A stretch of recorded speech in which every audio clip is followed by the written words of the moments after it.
Chapter 1 of The Art of War, Laying Plans.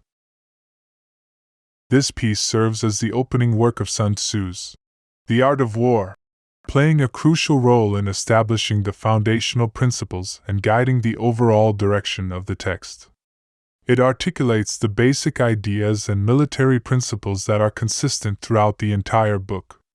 In this section, Sun Tzu primarily discusses the importance of war leaders correctly planning the overall strategy of war before it begins, as well as methods for implementing sophisticated combat commands.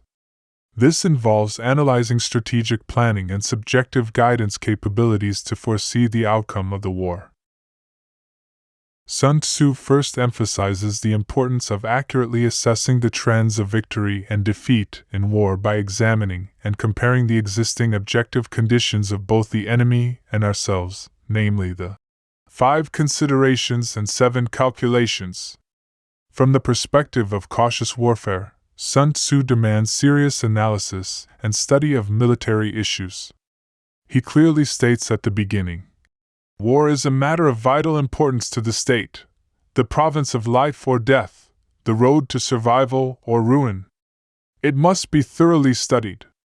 War is of great significance to a nation because it is not only a means of life and death struggle for the army but also a critical path for the nation's survival or demise, and must be treated with utmost seriousness. War should be approached with an analysis of the 5 considerations and 7 calculations for advanced planning." The 5 considerations are the 5 essential elements of combat power. Sun Tzu emphasizes that before the war, it is necessary to measure these 5 basic elements of both the enemy and ourselves, to calculate and compare the strengths of both sides to grasp the real situation. These 5 basic elements are the moral law, heaven, earth, the commander, and method and discipline. The moral law means that the people are in harmony with their ruler, willing to share life and death with their country without fear of any danger. As the saying goes, success in war depends on the moral law. With the moral law, soldiers and civilians will fearlessly face life and death in war. Heaven signifies night and day, cold and heat, times and seasons. Earth comprises distances, great and small, danger and security, open ground and narrow passes, the chances of life and death.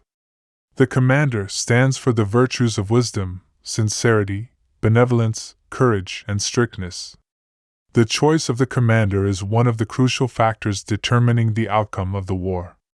This is the so-called harmony among people, including the relationships between ruler and subject, generals and officers, officers and soldiers, military and civilians, and among different military branches, whether these relationships are normal and harmonious. Method and discipline are to be understood as the marshalling of the army in its proper subdivisions, the graduations of rank among the officers, the maintenance of roads by which supplies may reach the army, and the control of military expenditure. Next, Sun Tzu presents 7 basic criteria for determining victory or defeat, known as the 7 considerations. 1. Which ruler is wiser and has the correct policies and strategies? 2. Which commander possesses talent and commands respect from their troops? 3. Which side has the advantage in terms of the timing, heaven, and geographical conditions, earth? 4. Which side maintains strict military discipline and enforces laws and orders rigorously? 5. Which side has stronger military forces? 6. Which side's soldiers are better trained? 7. Which side manages its army effectively and has clear rewards and punishments? In summary, Sun Tzu believes that a general comparison of these 5 considerations and 7 calculations can largely predict the outcome of a war. However, the comparison of the 5 considerations and 7 calculations between the enemy and ourselves is merely a static and objective material condition comparison. If the outcome of war were limited to such comparisons, it would undoubtedly represent a mechanistic materialist viewpoint. Sun Tzu, with his simple materialist and dialectical thinking, does not fall into the trap of mechanistic materialism. His analysis of the outcome of war does not stop at comparing the 5 considerations. He immediately proposes an important proposition. Calculating advantages in war is based on listening, creating momentum, and supporting external factors. Momentum is about creating power by leveraging advantages. Calculating objective pros and cons and having opinions adopted are just standard methods of commanding war. To turn the possibility of victory into reality, one must rely on methods beyond the standard, which is what Sun Tzu refers to as creating power by leveraging advantages, or momentum. Momentum here refers to a battlefield situation that is advantageous to oneself. Sun Tzu's method of leveraging subjective initiative to create a favorable situation is termed creating momentum. To establish a dominant position on the battlefield, essential elements include flexible tactics, rapid maneuverability, and clever deception. Sun Tzu distinctly introduced the tactical principle of all warfare is based on deception for the first time in Chinese military history. Under this principle, he outlined 12 tactics. Warfare is an art of high intelligence and even cunning. Sometimes, even when capable of attacking, one should pretend to be unable. When planning to attack, appear uninterested. When close to victory, feign the likelihood of defeat. When targeting something nearby, create the illusion of aiming far. When targeting something far, feign an attack nearby. If the enemy is greedy, lure them with small gains. If they are in chaos, seize the opportunity to strike. If their strength is formidable, be cautious and guarded. If the enemy is powerful, temporarily avoid their sharp edge. If the enemy is impulsive and easily angered, provoke them to lose their rationality. For cautious enemies, find ways to make them overconfident and lose vigilance. If the enemy is comfortable, disturb them to exhaust them. For a united enemy, sow discord to cause division. These 12 tactics emphasize attacking when the enemy is unprepared and acting in ways the enemy does not anticipate.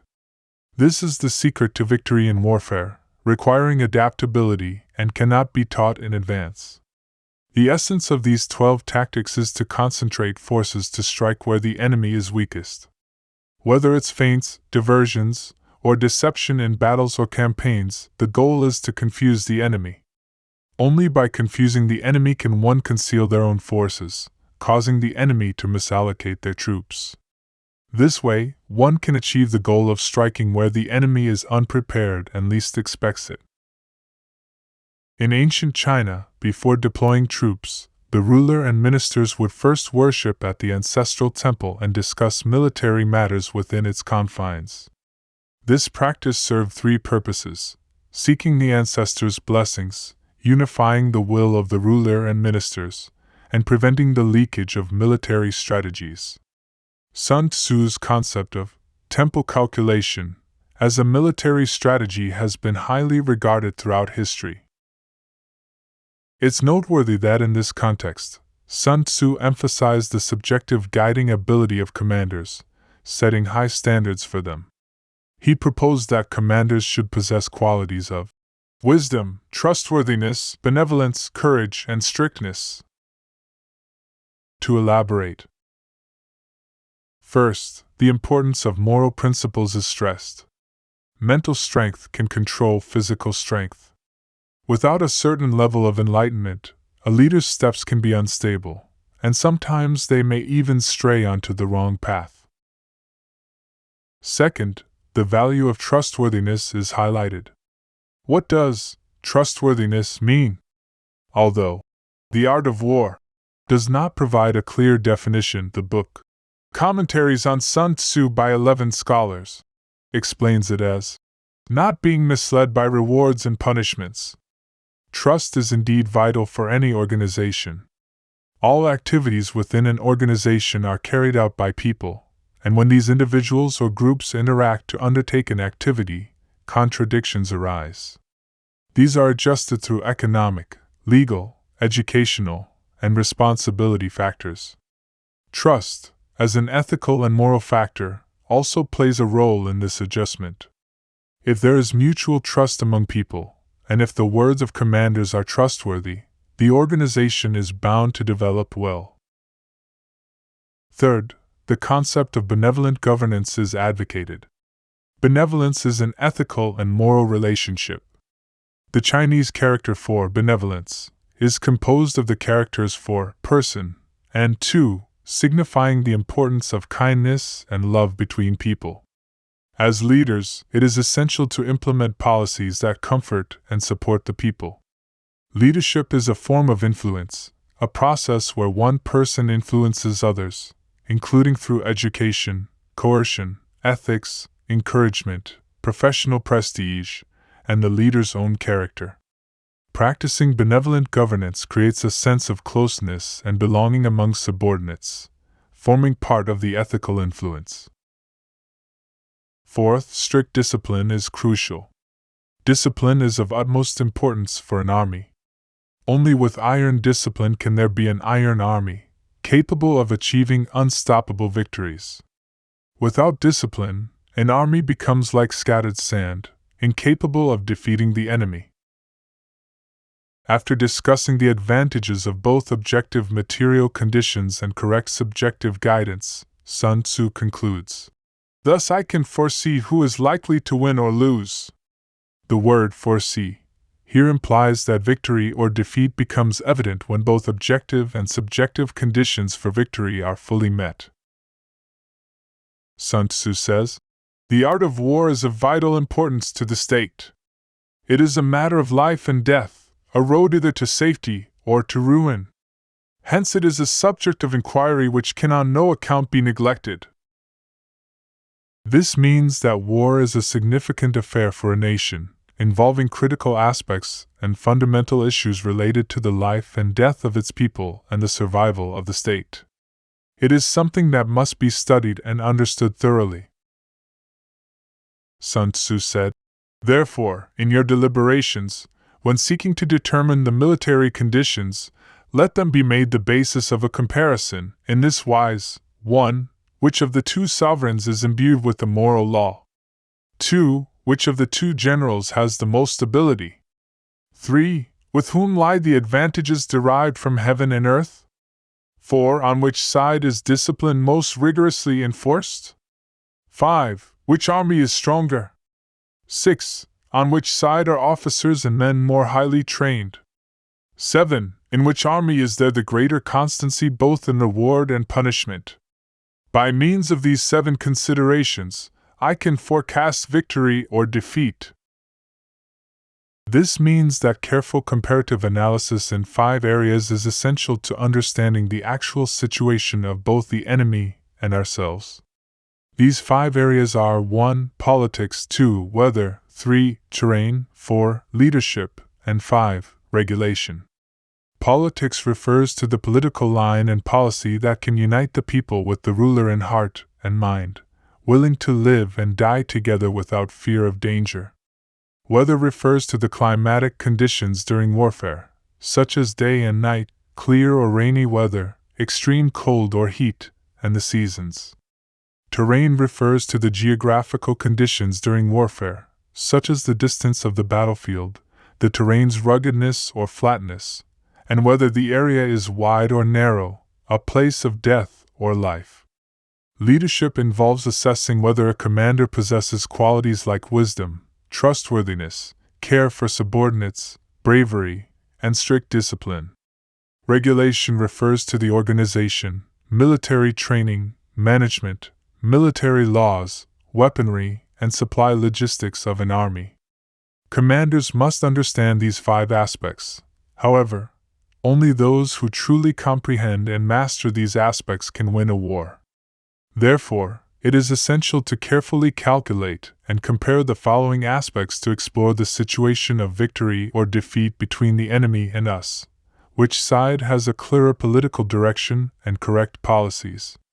Which side's leadership is more capable? Who has the advantages of weather and terrain? Which side enforces discipline and laws more strictly? Which side has stronger military power? Whose soldiers are better trained? Which army is better managed, with clear rewards and punishments?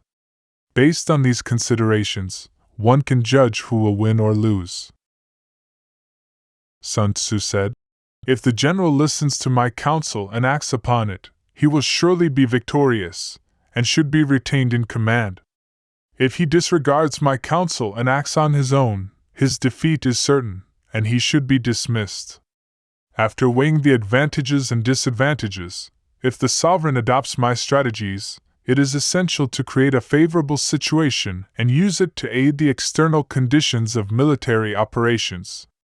A favorable situation means taking flexible and dynamic measures and actions based on circumstances that are advantageous to us.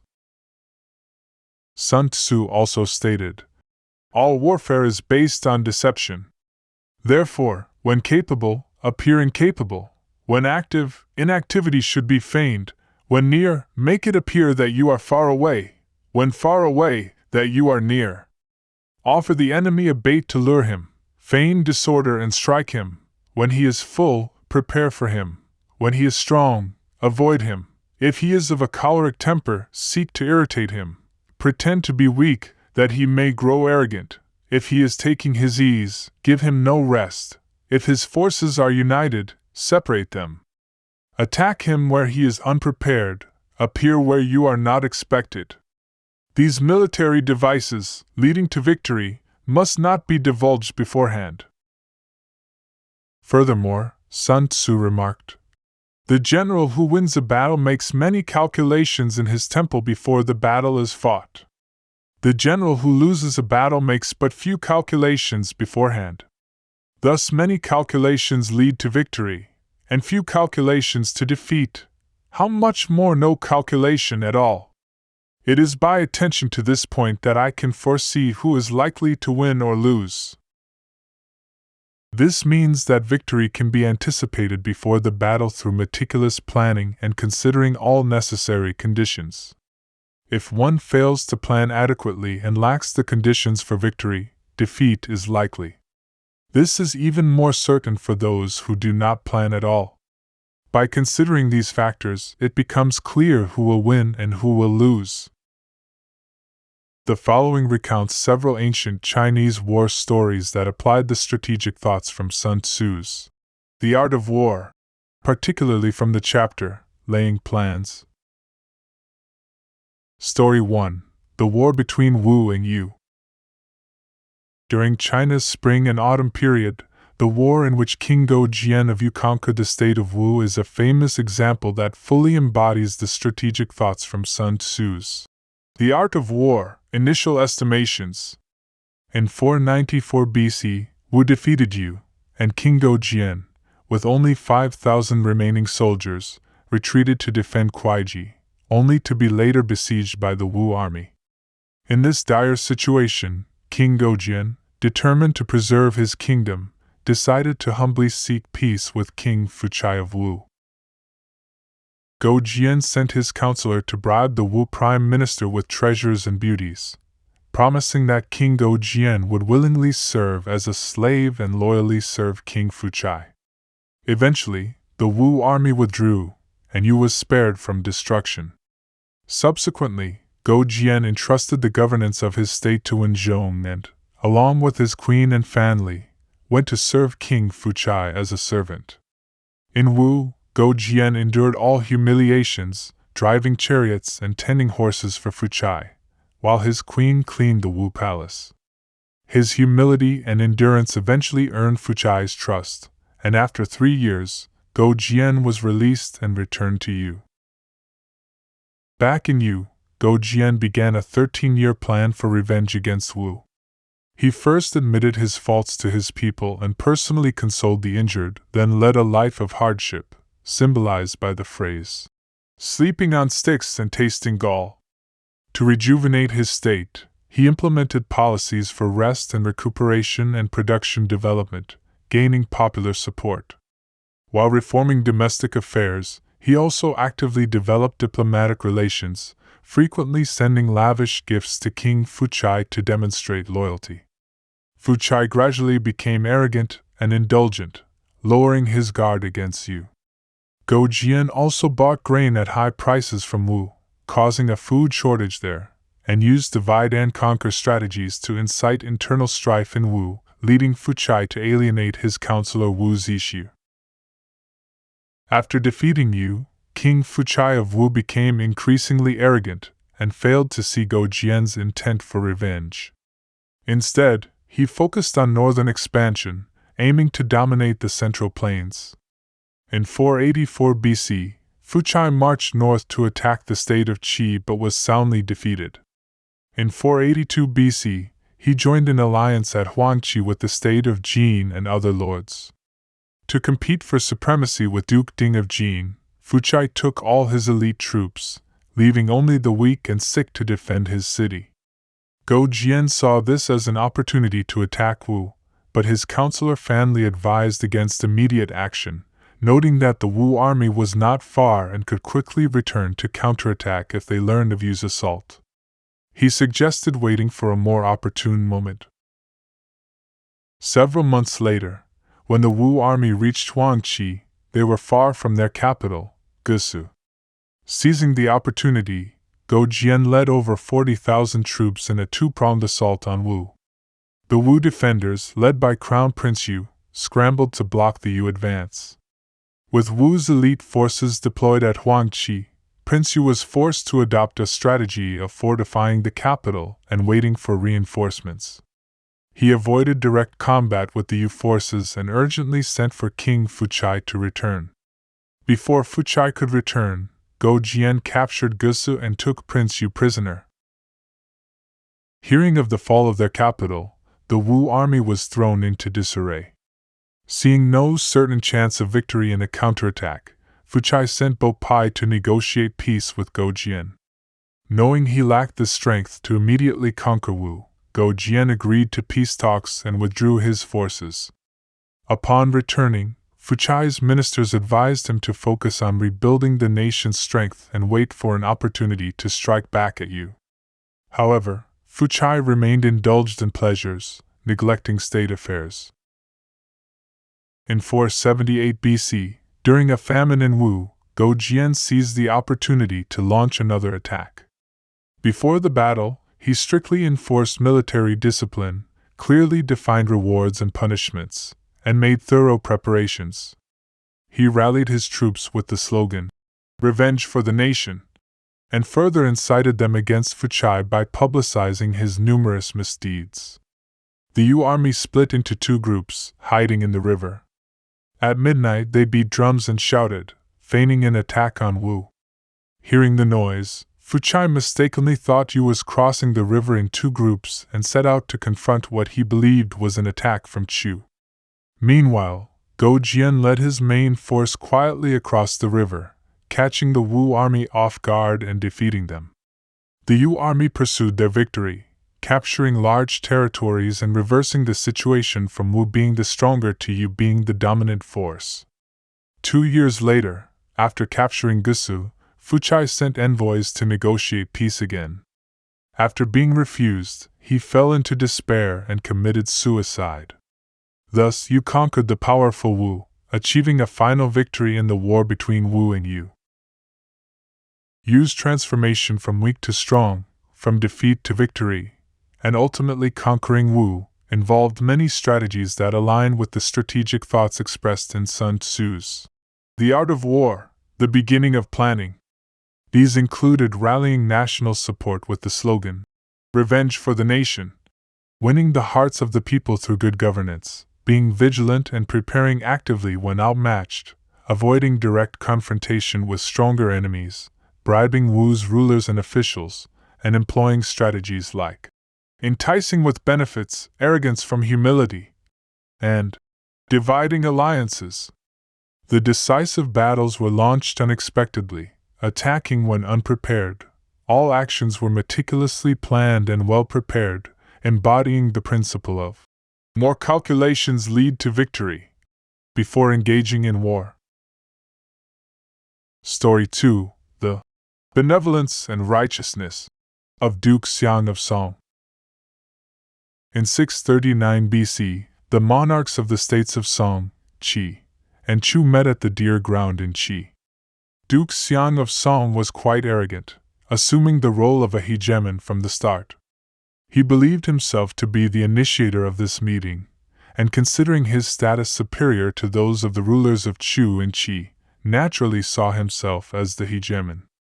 Without consulting Qi and Chu, he unilaterally drafted a notice for a meeting in Song to support the Zhou royal house, setting the date for that autumn.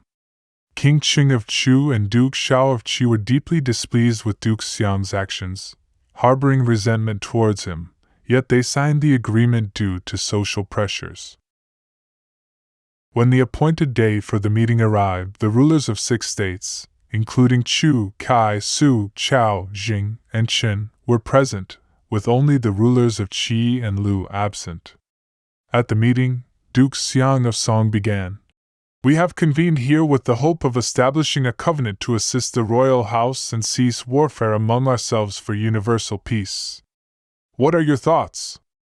King Cheng of Chu responded, "Your words are commendable, but who should assume the role of the leader of this alliance?"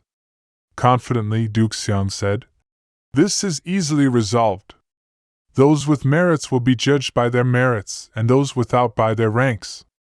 Whoever holds the highest rank here should lead." No sooner had Duke Xiang finished speaking than King Cheng of Chu retorted, "Though Song may hold the ducal rank, it is still inferior to a king. Chu has long been a kingdom, so it is more fitting for me to lead." Without yielding to Duke Xiang, King Qing immediately took the leader's seat.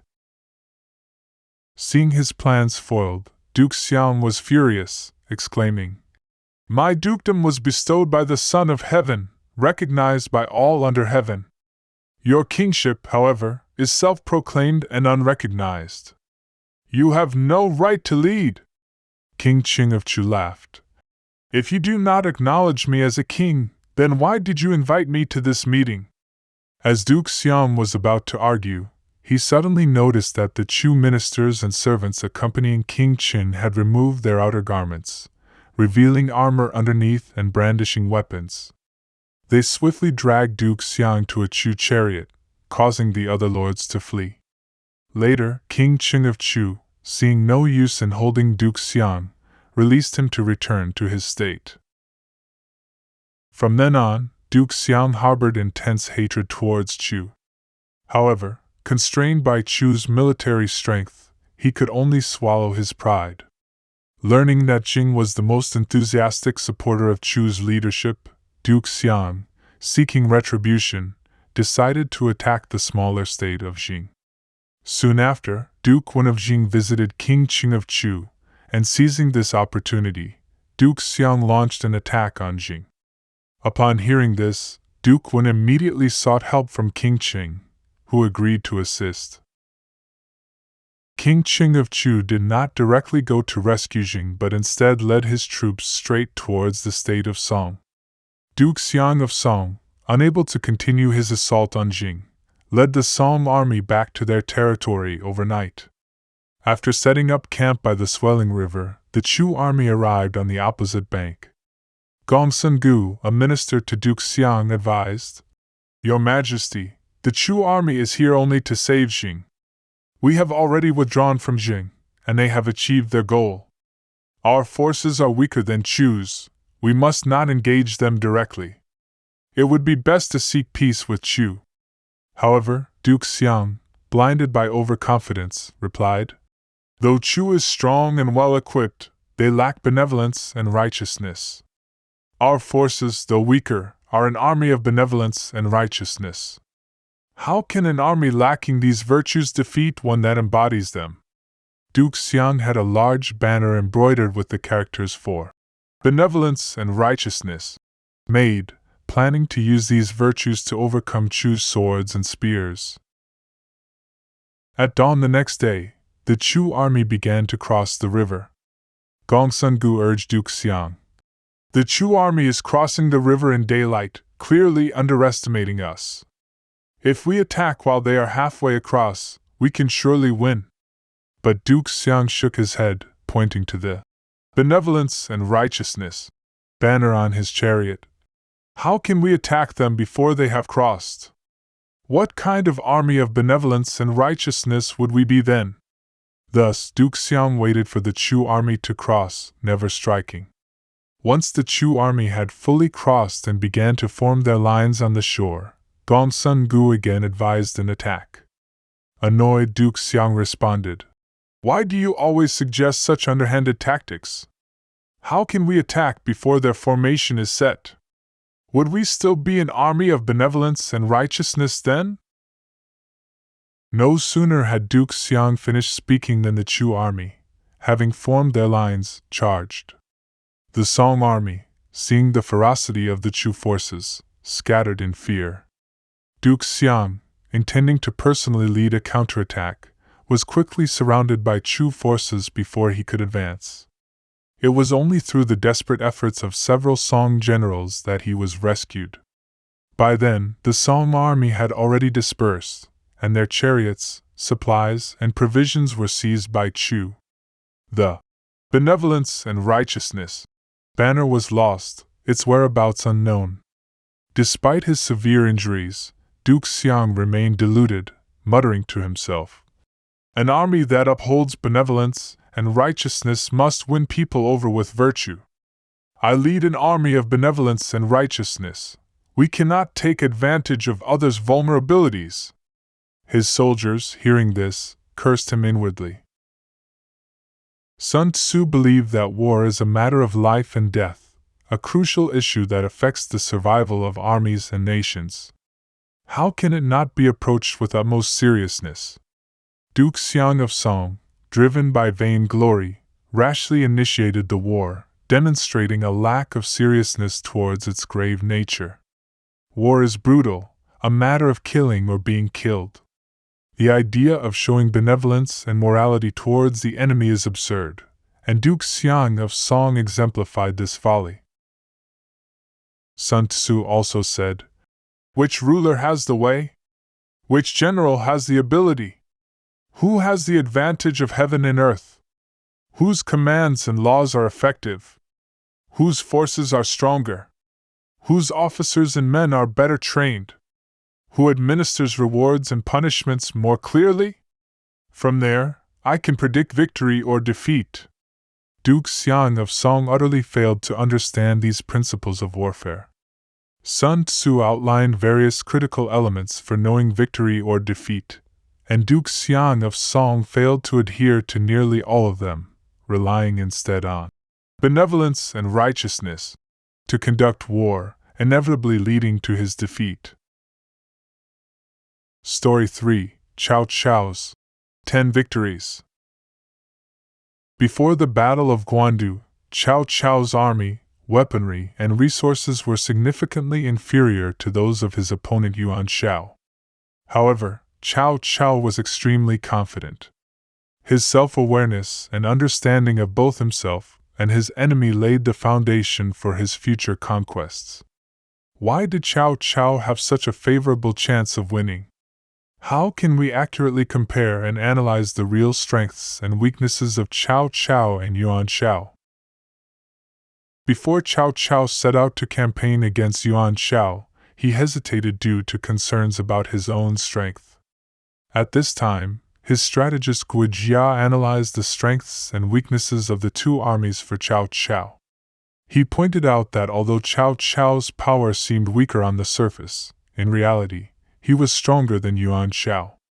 Guan identified Chao's 10 victories. 1. Character and conduct.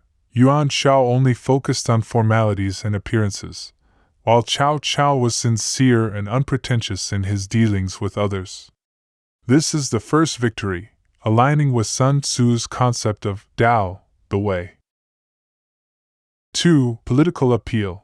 Yuan Shao was essentially a rebel, claiming power while the Han dynasty still existed. In contrast, Chao's campaigns were under the emperor's name, giving him a legitimate and righteous cause.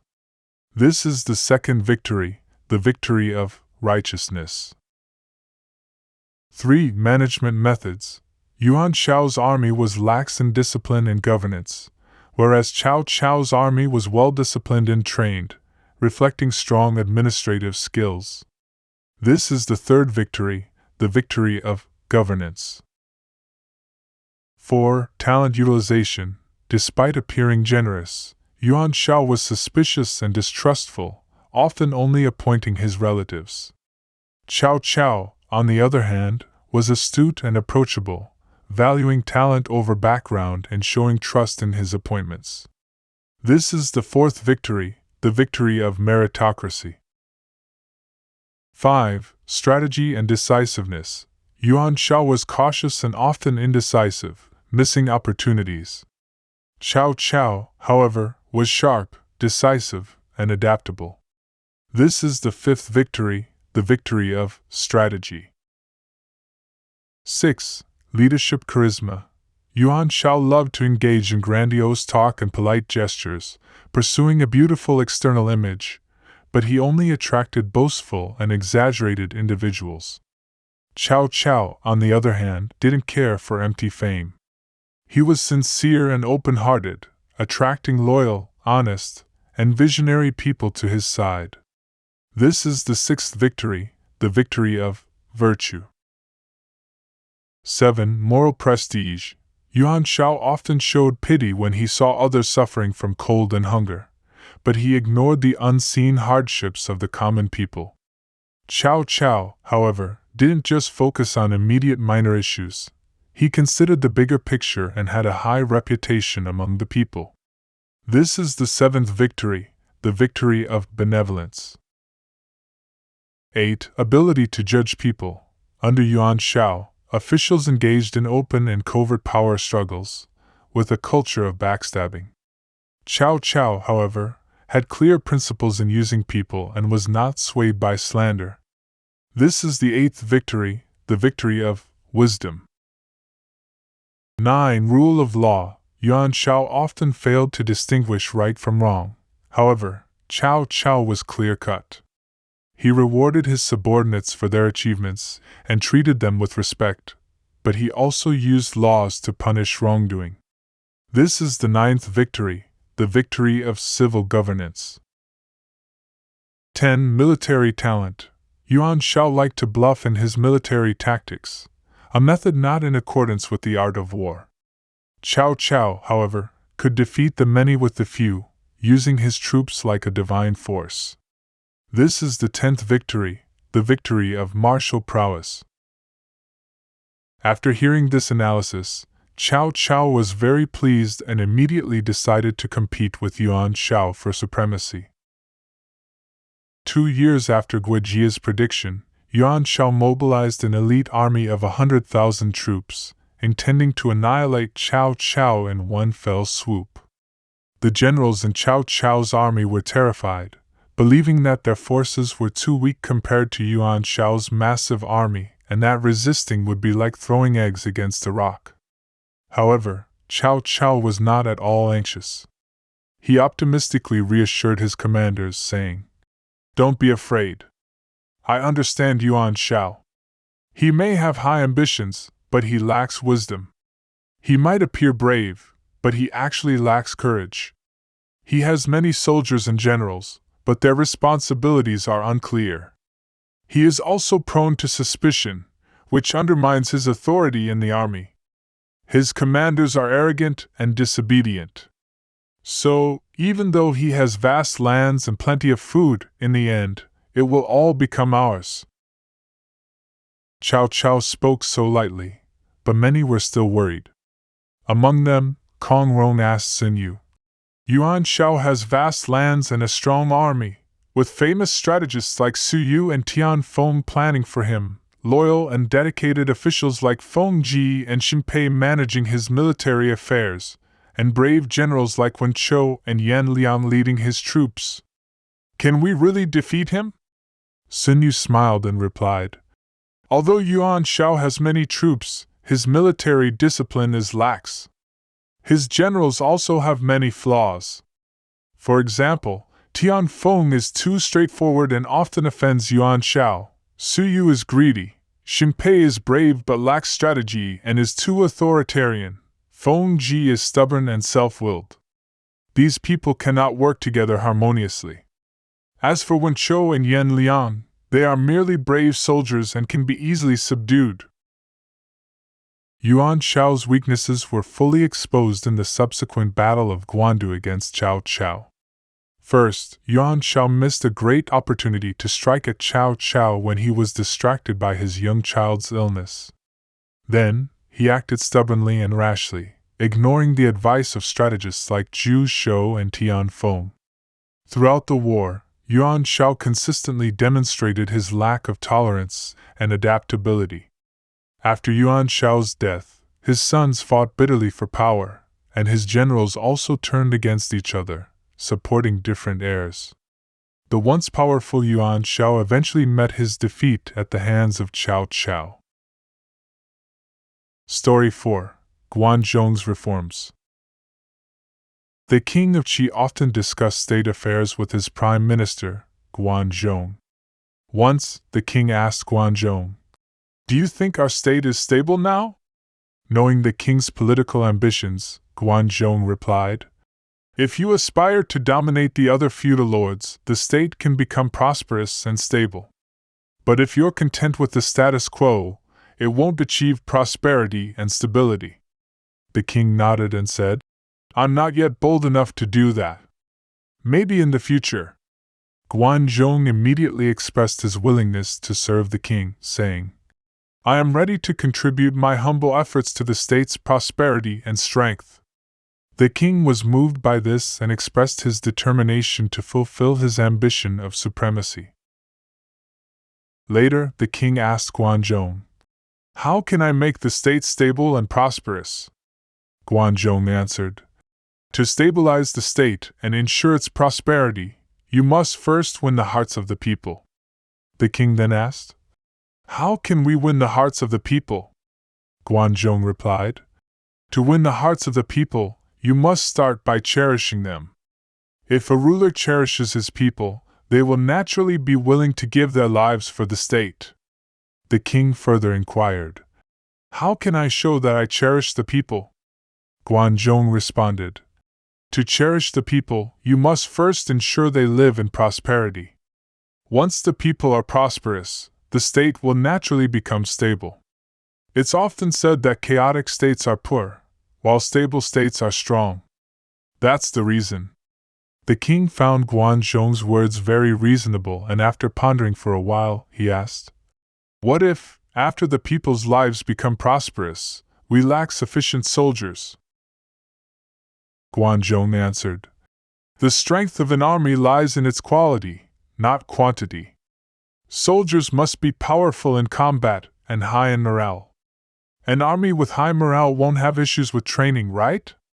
The king then asked, "After the soldiers are well trained, what if the state lacks financial resources?" Guan Zhong replied, "You can develop salt and iron industries, expand forestry and fisheries, and vigorously promote commerce. The state can collect taxes from these industries, thereby increasing wealth and naturally solving the army's funding issues." The king was very pleased and asked Guan Zhong, "With sufficient people, wealth, and a strong army, we can then dominate the world, right?" Guan Zhong shook his head and said, "Conquering the world is a major undertaking and should not be approached rashly. The most urgent task now is to recuperate and rejuvenate, stabilize society, and strengthen the state. Otherwise, it will be difficult to achieve the goal of supremacy." Guan Zhong provided a detailed and systematic discourse on governing and achieving supremacy, effectively resolving all of the Qi king's concerns.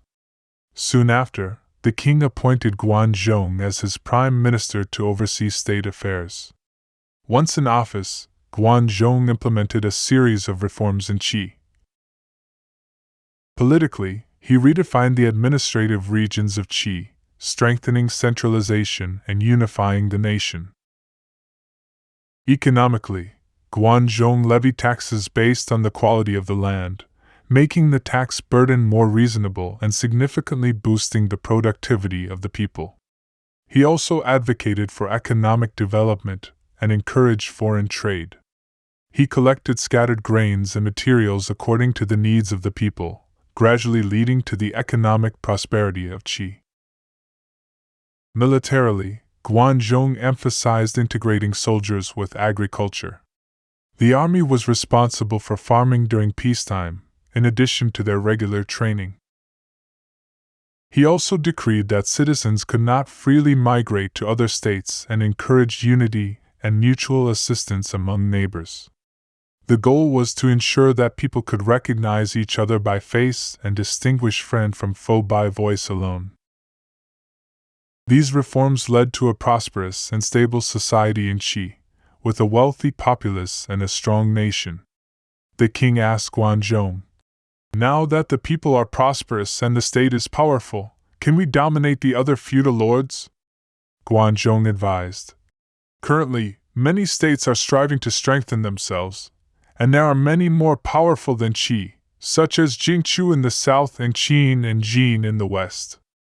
We should not act arrogantly like them, disregarding the Zhou king. Although the Zhou royal house is weak, it is still the common ruler of the world. If your majesty can call for respecting the Zhou king and expelling the barbarians, all the feudal lords will surely follow you." Zhong's respecting the Zhou king and expelling the barbarians meant honoring the Zhou dynasty's royal house and acknowledging the Zhou king's leadership, uniting all feudal lords against the invasions of minority groups like the Di and Rong. Duke Guan of Qi found Zhong's advice sensible and accepted it. In 667 BC, Duke Guan of Qi convened a meeting in the Yu region of the Song state, attended by the rulers of Lu, Wei, Jing, Su, Hua, Song, Chen, and Tang, among others. Almost all the Central Plain states participated in this alliance. The representative of King Hui of Zhou, in the name of the Son of Heaven, conferred the title of hegemon upon Duke Guan of Qi. From then on, Duke Guan became the true overlord. Sun Tzu said, "The art of war is of vital importance to the state. It is a matter of life and death, a road either to safety or to ruin. Hence it is a subject of inquiry which can on no account be neglected." The dialogue between Zhong and Duke Guan of Qi seems like a design blueprint, with each step of Duke Guan's dominance over the feudal lords following this plan. Zhong believed that to dominate the feudal lords, one must have a justified cause for deploying troops, and honoring the king and expelling the barbarians was the key to legitimate military action. To achieve dominance, one must first strengthen the state. To strengthen the state, one must first strengthen the military. To strengthen the military, one must first win the people's hearts. And to win the people's hearts, one must first ensure their basic needs for food and clothing are met. Thus, Zhong's strategy for governing the state began with addressing the basic needs of the people. Story 5. Cut hair as head. In the period of the Three Kingdoms, Chao once led his troops on a campaign and passed through a wheat field. The local people, fearing the soldiers, hid outside their village, and no one dared to return home to harvest the wheat. Upon learning this, Chao immediately ordered, "Soldiers must not damage the wheat. Anyone who disobeys will be executed." He also sent people to each household to inform the locals that he was on a mission sanctioned by the emperor to quell rebels and eliminate harm to the people. He assured them that any soldier who trampled the wheat would be executed on the spot and urged the people not to be afraid. Initially skeptical, the villagers secretly observed the actions of Chao's army. As Chao's troops moved through the wheat field, the cavalry dismounted and walked, carefully holding the wheat stalks to avoid trampling them. The villagers, witnessing this, were full of praise. Chao, riding his horse, suddenly startled a bird in the field, causing his horse to bolt into the field and damage a large area of wheat. Chao immediately called his chief clerk and ordered him to apply the law to himself. The terrified clerk prostrated himself, trembling, and said, "How dare I impose punishment on the Prime Minister?" Chao responded, "How can a person who breaks his own laws and is untrustworthy lead thousands of soldiers?" The clerk could only reply, "Punishments do not apply to those in power." Hearing this, Chao angrily drew his sword to commit suicide but was quickly stopped by those around him. At this moment, Minister Guijia stepped forward and said, "The army still needs the Prime Minister to lead. With such heavy responsibilities, how can you consider suicide?" After much contemplation, Chao said, "As the commander of the army, entrusted by the emperor with the task of quelling unrest, I shall spare myself from death for now. However, I cannot go back on my word. I must be punished for my mistake." He then cut off his hair with his sword, saying, "I will cut off my hair in place of my head." While cutting hair might seem normal today, in ancient times, it was believed that hair, inherited from one's parents, should not be casually cut off. Doing so was not only considered a grave offense but also an act of filial impiety. As a feudal politician, Chao's act of cutting his hair and self-punishment was a rare and commendable display of strict self-discipline. As Sun Tzu emphasizes, a general should embody wisdom, sincerity, benevolence, courage, and strictness. In leading an army, strictness is essential, not only toward soldiers and subordinates, but also in self-discipline. A leader must lead by example, setting a standard for others to follow. A strict commander must ensure consistency throughout the ranks, as such leadership becomes the soul of the army.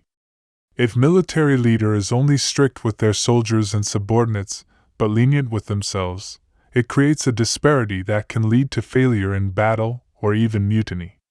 The famous story of the military strategist Chao cutting off his hair in place of his head is a prime example of leading by example and strict self-discipline, essential qualities for military commanders. In summary, the Chinese nation has historically been peace-loving and inherently opposed to warfare and killing. Laozi said, "Weapons are instruments of ill omen." Mozi, a great pacifist of the early Qing dynasty, argued in his treatise, Against Offensive Warfare, that killing one person is unjust, warranting a death penalty. Extending this logic, killing 10 people would be 10 times as unjust, warranting 10 death penalties, and so on. Naturally, the greatest perpetrator of killing is war itself. Although ancient Chinese were opposed to war, they never neglected it. In the records of Zhuan, the 13th year of Duke Qing, Lu Kangzi said, "If rituals are for maintaining internal peace, then war is for maintaining external peace." Confucians, lovers of peace, advocated governing by rights, but towards unrighteous rulers, Mencius also unapologetically advocated to punish their crimes, to commiserate with them. However, war should not be initiated lightly. Rituals, music, and military expeditions must originate from the Son of Heaven to be justifiable. Additionally, the significance of war sometimes lies in stopping war through war, like the anti-war Mahists, who often possessed experts skilled in lethal techniques. Sun Tzu, representing the military strategists, did not support excessive militarism. His The Art of War reflects more of a cautious warfare philosophy. He proposed 5 factors that determine the outcome of the war, with the first 3 being moral law, heaven, and earth, which Mencius emphasized. Sun Tzu placed the moral law at the forefront, also highlighting the importance of unity. In choosing the timing for war, Sun Tzu paid special attention to the seasons, reflecting a people-centric and agriculture-respecting moral view. Sun Tzu emphasized preparation before war, advocating not to engage in uncertain battles, to avoid needless sacrifices. Additionally, Sun Tzu stressed the personal character of generals, and the institutional building of armies. We can see the influences of both Confucianism and legalism in this. If Sun Tzu showed a certain humanity in his broad military thoughts, in specific war planning, he inevitably delved into deception. The term deception should not be morally criticized as slyness, but neutrally understood as strategy. On the battlefield, besides bravery, strategy is essential. Often, winning through clever tactics can reduce casualties compared to brute force. Lu and Zhong questioned Guan Zhong's lack of benevolence and righteousness, to which Confucius countered, saying that although Guan Zhong's personal virtue was not perfect, he helped Duke Guan of Qi unite the feudal lords and assist the world, maintaining the Central Plains order and Chinese civilization. This means we should look at issues from a broader perspective, not getting bogged down in minor aspects. Similarly, Sun Tzu's discussion of deceptive tactics, though not aligning with the personal cultivation principle of sincerity, is a necessary means to reduce the casualties of war. Don't miss out on this potentially life-changing opportunity. If you want to gain more insightful wisdom, go ahead and tap that like button, subscribe to our channel, and help us keep producing high-quality content.